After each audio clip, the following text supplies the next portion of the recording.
আমি যশোরী আপনাদের সকলকে জানাই সালাম। যে দেশে আমরা বসবাস করছি সেই দেশটি 5 দশক থেকে স্বাধীন একটি রাষ্ট্র হিসেবে পৃথিবীর মানচিত্রে রয়েছে। এই 5 দশকের বাংলাদেশ পাচ্ছে না কোনো বৈজ্ঞানিককে বানাতে, কোনো বিজ্ঞানী বানাতে, পারছে না কোনো সত্যকার অর্থে কোরআনের গবেষণা করবে এমন গবেষক বানাতে, পারছে না কোনো দার্শনিক বানাতে। আপনি আমি এই দেশের যে কোনো সেক্টরে তাকাই না কেন সেখানেই আমরা দেখতে পাই সবাই ডিক্টেটর হয়ে আছে, সবাই রিবাখর হয়ে আছে। এদেশের প্রত্যেকটি দিকেই আমরা প্রশাসকদের দেখতে পাচ্ছি এবং দেশ প্রধান থেকে নিয়ে সবাই এক কথায় এদেশে ডিক্টেটর সেজে আছে। আপনি যখন সত্য কথা বলবেন আপনার আর রক্ষা নেই। তো সেটি আমরা এই 5 দশকের বাংলাদেশ দেখতেই পাচ্ছি। আমাদের একটু চিন্তা করতে হবে যে কোনোভাবে যেন আপনার আমার আশেপাশে এই দুর্নীতিবাজ, দুষ্কৃতিকারী এবং ভ্রষ্টাচার আর নৈরাজ্য সৃষ্টিকারী নেতারা দ্বিতীয়বার না আসতে পারে।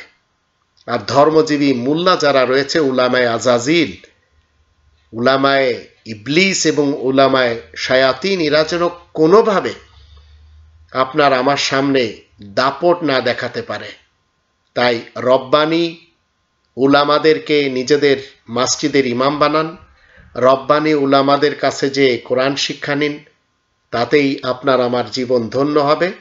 আর এমন শিক্ষকদেরকে বর্জন করুন যারা নিজেদের শিক্ষাঙ্গনের সন্তানদেরকে নিজেদের সন্তানের মতো ভালোবাসতে না জানে, হোক সেটি ধর্মের খোয়াড়ের শিক্ষার্থীদের শিক্ষকের অথবা জেনারেল শিক্ষাঙ্গনের শিক্ষার্থীদের শিক্ষকের।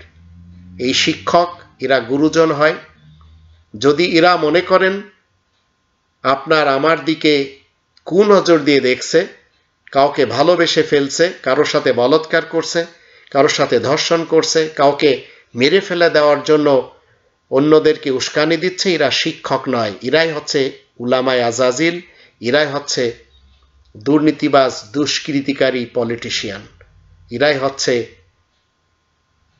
আপনার আমার ভবিষ্যৎ অন্ধকারে ফেলে দেওয়ার কারিগর। এদেরকে বর্জন করুন, তাহলে আপনি আমি সঠিক দিক নির্দেশনা খুঁজে পাব। তাই নিজের ভাষায় কোরআনকেও আঁকড়ে ধরতে হবে, নইলে আপনি আমি পাব না সুপ্রতিষ্ঠিত পথ।